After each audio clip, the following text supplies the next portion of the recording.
Republican political operatives. I would categorize someone like Theo Vaughn or Bradley Martin in an entirely different spectrum. Okay, on the political spectrum, they're somewhere very different. They open up the funnel and they have the broadest audiences, and it's important to go to where they're at and communicate with them and have a charitable back and forth. All right, here's the 1 hour interview with Charlie Kirk and Gavin Newsom. There are numerous parts of this interview that I actually want to look at. Gavin Newsom started his own podcast. It got 81,000 views, by the way. No motion whatsoever. It feels like the Democrats heard what I was, the Democrats kept asking the question, like, who's the Joe Rogan of the left? And then instead of hearing my answer to it, which was, you can't podcast your way out of this problem, they decided, oh, shut the f*** up. We just need to be the Joe Rogan of the left ourselves. Okay? And that in and of itself is incredibly frustrating.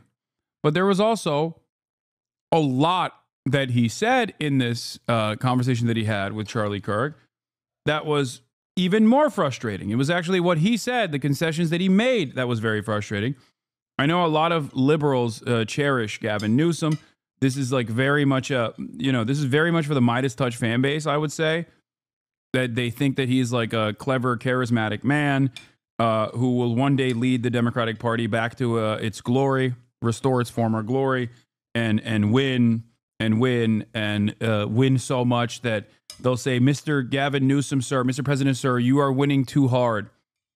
We don't want this much winning. Now, the solution to the Democratic Party's crisis right now is not to flood the market with more social media.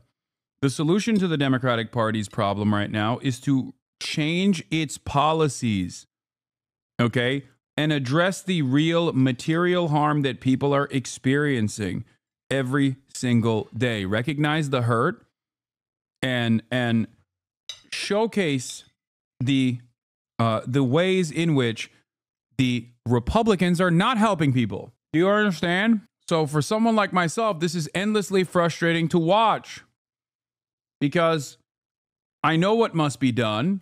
And I see this and I recognize that Dems are just like unboom and do what's right. They think they can message their way out of this. They think if they have more charismatic podcasts and podcasters, or if the elected representatives themselves become the podcasters, this will be fine. This will be enough. That's not going to happen. It's very, very frustrating to watch. He's like, no, Dad, what time? What time's Charlie going to be here? What time? And I'm like, dude, you're in school tomorrow. He's 13. He's like, no. This morning, wakes up at 6 something. He's like, I'm coming. I'm like, he literally would not leave the house. Did you let him take off school? No, he. Also, an open admission that your 13-year-old is a major Charlie Kirk fan is literally an abdication of responsibility as a parent. You have failed as a parent, Gavin Newsom. Why would you say that? Why would you say that? The man sitting across from you with the tiniest face of all time on the relatively sizable dome is literally anti-MLK, anti-civil rights, pro Derek Chauvin. Like, he's everything. He is everything bad, okay? Trapped in one weird conservative body. And you're like, yeah, my 13-year-old loves your content. Are you out of your mind? Like, you're admitting to having a Groyper son? What the? Of course not. He's not here for a good reason. But the point is you canceled school for like 2 years. One day. The point is the point, which is you are making a damn dent. Thank you. I'm kidding. But I know, but I appreciate that. I mean, it's the reason you're here, because I think people need to understand your success, your influence, what you've been up to, and the fact that you're on these college campus tours. And to your point, man, you just open up. I mean, you're like, ask me anything. Anything. Challenge me, whatever. When did this whole thing, when did you start putting this together? I've been at this for 13 years and it's been a wild movement, really. Bro, I feel like I'm losing my fucking mind. The fact that he's glazing Charlie Kirk is insane. I will say this. I responded to his tweet. I know his comms team saw it, saying like I would go on. Okay. Having said that, I think legitimately that Gavin Newsom is happier having his 13-year-old watch this incel content, okay, than his 13-year-old getting radicalized by someone like myself. And I think that is at the heart of the problem within the Democratic Party. These people would rather have their children advocate for the most insane right-wing positions than to go outside of the permissible boundaries of neoliberalism. You can go as far right as you want, but God forbid you actually end up on the left. God forbid you outflank the Democrats. It's very frustrating. Accelerated once President Trump kind of came on the scene. Right around, I'd say 2021, we had a goal. Could we move the youth vote 10 points over 10 years? And it was literally you sat down and put that numerical together. Yeah, like, can we move it 10 points over 10 years? Ish, approximate. Yeah. Because our whole hypothesis was, and we did this alongside President Trump and his great team, was that this demographic is disproportionately to the Democrat side. We believe Democrats were taking them for granted. We think that your side had no message whatsoever and an ideological monopoly. We saw some of the fault lines there. And to President Trump's credit, he also harmonized with the strategy by going on podcasting and using TikTok. But yeah, I mean, we did it in 4 years, not 10, large in part thanks to you guys. And we'll get to that, and I sincerely get to that, because I want to stress test some of those fault lines as it relates to the reality of our party and where we are today, vis-a-vis your ascendancy, not just individually as an organization. But where was that sort of moment for you? Because it's interesting. I mean, you're such a young guy, so it's not like deep biography here. It's not like 20 years in the wilderness, writing his first book, getting a TV show that was canceled, coming back. It's more just this immediacy of ascendancy. Was it, I mean, were you always, you're sort of born and bred with an ideological mindset, or were you more open-minded and you started to realize a lot of BS was out there? Yeah, I've always been conservative. Obviously grown in that over the last, 10-ish years. Was more libertarian, I'd say, in the first couple of years, as to be expected. As I got married and have kids, become more conservative. But no, look, just one of the things we saw in the last couple of years that the Democrats... Never forget that Charlie Kirk was an anti-Trump Republican on Fox News initially, and very quickly turned around and has been an unstoppable glazer. Democrats completely ignored, and your side was basically not acknowledging what was happening, was the crisis that young people were experiencing. That, I mean, it's the first time in America's history that a 30-year-old is going to have it worse off than their parents. It's a breakdown of the social compact. They are the most alcohol addicted, most drug addicted, most suicidal, most depressed, most medicated generation in history. And the message that was largely being fed to a lot of young people was lower your expectations. You're not going to have the same American dream that your parents would have. And we saw this as an opportunity, especially with young men. And again, this got ridiculed a lot by the press that, they're creating this manosphere thing. Look, they're half of the population and necessary for any society and civilization to succeed, which is to have both strong men and strong women. And we went about that in a very unique and creative way. And again, the president became a cultural phenomenon where no matter what you threw at this guy, he rose above it. And you would even have to give him credit. I mean, facing 700 years in federal prison. Don't forget, I despise Republican political operatives. I would categorize someone like Theo Vaughn or Bradley Martin in an entirely different spectrum. Okay, on the political spectrum, they're somewhere very different. They open up the funnel and they have the broadest audiences. And it's important to go to where they're at and communicate with them and have a charitable back and forth. But a guy like Charlie Kirk is a party machine guy. He is a party propagandist. Okay? He's not interested in having a normal back and forth. He does not have a well-defined worldview. He does not. He just will always defend whatever the party position is. Okay? So when someone like Gavin Newsom chooses to have him on and basically seemingly agree with him throughout this entire process, this is a deliberate attempt by the likes of Gavin to actually say the direction I'm heading in for 2028. What's up, Hasan? The beard is bearding. Thank you. The direction that Gavin Newsom is heading in for 2028 when he runs for office eventually is going to be this weird neoliberal, but like kind of right-wing adjacent on social policy position. And that in and of itself would absolutely cause, unless the Republican Party collapses in its entirety, which is very likely, would cause for the Democrats to lose again. states tried to kick him off the ballot. I know you spoke out against it, but California did have a faction that tried to kick him off the ballot, right? That's right. And despite all of that, of course, being shot, and that was kind of the crescendo of all of it, he kind of became this figure of an American comeback story. Yep. So he personified what a lot of young people, especially young men, wanted back in their politics, which was an ascendant rebel attitude against these institutions that have failed them so miserably. It's interesting. So what would, and you keep saying we. It's so funny because it's like, I'm not gonna lie.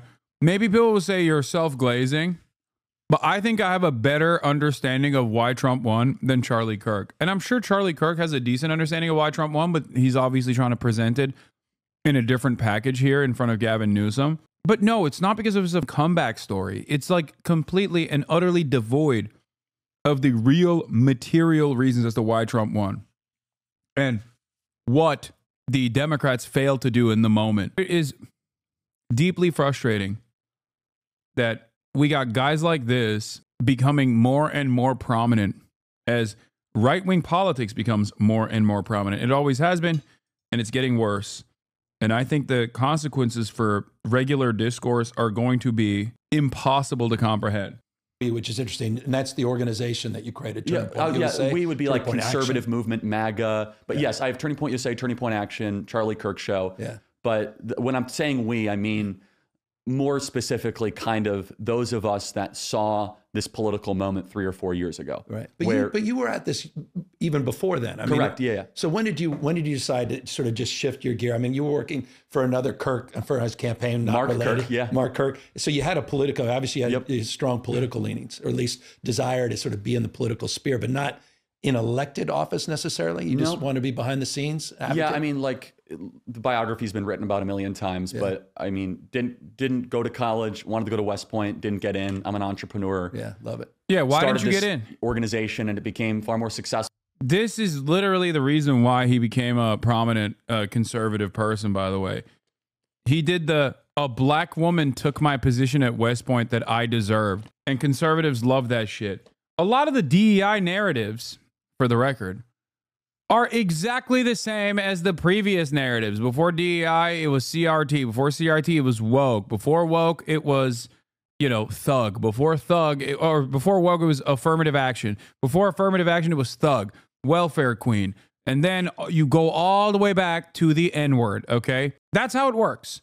So this is precisely the reason why the same cultural resentments demonstrated by conservatives have not really changed at all throughout time. We're talking about 2 decades almost ago when Charlie Kirk was writing articles for his high school newspaper about how he did not get into West Point because a black woman that didn't deserve that point, that didn't deserve that appointment, that didn't deserve that seat, got it instead of him because of affirmative action. That was his article.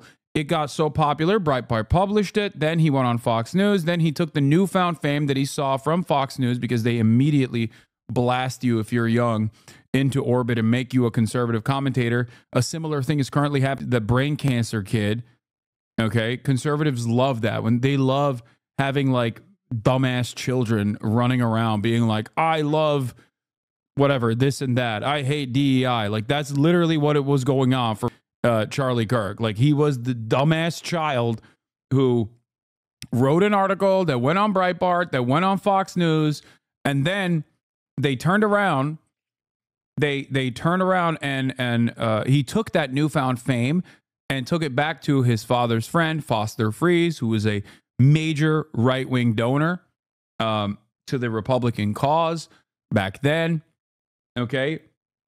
And he said, I'm going to do Citizens United style election interference and lobbying on high school and college campuses for the student body governments.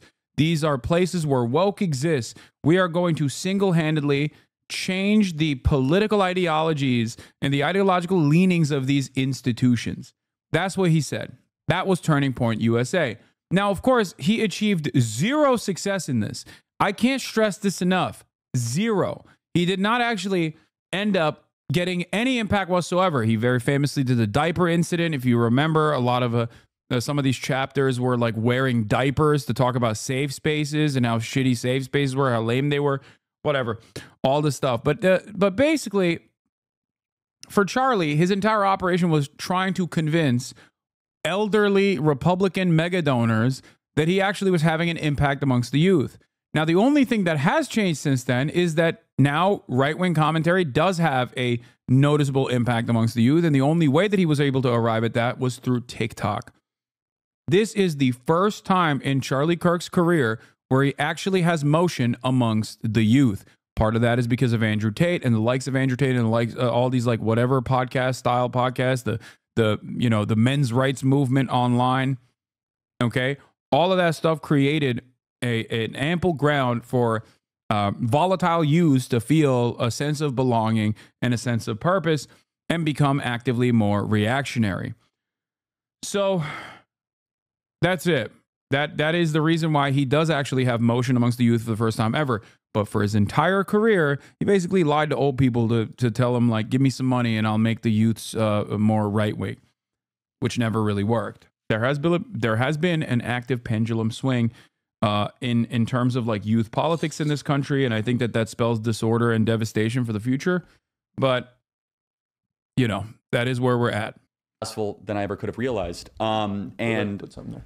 the kind of as we started to grow the organization, I recognized that there was a ideological imbalance on a lot of these college campuses, and we wanted to go about trying to offer a counterpoint of conservative, pro-freedom, pro-liberty, America first ideals. And you saw the college campuses as sort of the underbelly of the opportunity, or is it just more experiential in terms of your own sort of animus towards the both. institution? You have a sitting population of about 20 million kids that are there for 4 years. There's that. And also, again, you had nowhere to go but up. 70%, when we started in 2012, 75% of kids on college campuses would vote for Democrats. Yeah. Now, fast forward to today, this last election cycle, Democrats lost the youth vote in Michigan, nearly lost it in Wisconsin, nearly lost it in Arizona. So our goal was, hey, let's move it 10 points. We moved it 13 points.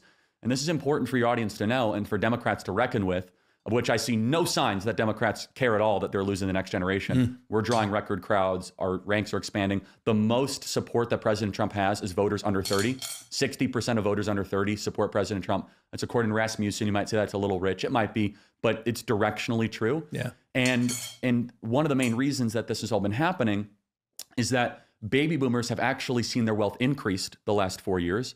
They don't buy into this whole idea that our institutions are broken or that they're in need of massive bottom-up revolutionary change. Okay, he's right about this. Like, he's not wrong about this. It's just that his solutions are, this is the problem with the Republican Party and the problem with the Democratic Party. The Democratic Party is actively not seeking out the real answers and actively not recognizing the real problems, whereas the Republican Party, on the other hand, recognizes the problem and then uses it to its advantage. Uses it to its advantage in a very devastating way. By redirecting that anger and resentment to more acceptable targets while they still continue with their devastating agenda that makes the situation worse overall. On that note, I just wanted to briefly touch on this interview, but of course, it is now time for Marvel Rivals. That's right. Ladies and gentlemen, it's Marvel Rivals time. And because it's Marvel Rivals time, I'm going to be moving away from all of this and getting into Marvel Rivals. Hold on one second. I have to make some changes. I have to put the panel up, and I have to hope that I can find some people who will play with me. If they won't, then it's okay. I will one shot and single-handedly uplift my ranks. Hold on a moment. Let me see. Where the hell is it? All right. Hold on. Okay. Apparently, people are saying that there is a new Marvel Rivals skin as well, which I'm excited for, and we'll be taking a look at. Or there's a new skin for Venom. Hold on. All right, change that. Okay. A bunch of new characters since you play, by the way. No, I played the last time. So I do know I've played The Thing quite a bit, as a matter of fact, and I really enjoyed playing as The Thing. Why do you have a WoW collector's box? Ooh, good eye, chatter. That is a WoW Classic Original Collector's Edition. Because I'm a real one. That's why. Because I'm a real WoW head. I noticed that Asmongold was moving away from WoW and becoming a political commentator. So now, as the number one apolitical content creator on this platform, I am moving into the direction of WoW. I'm going to do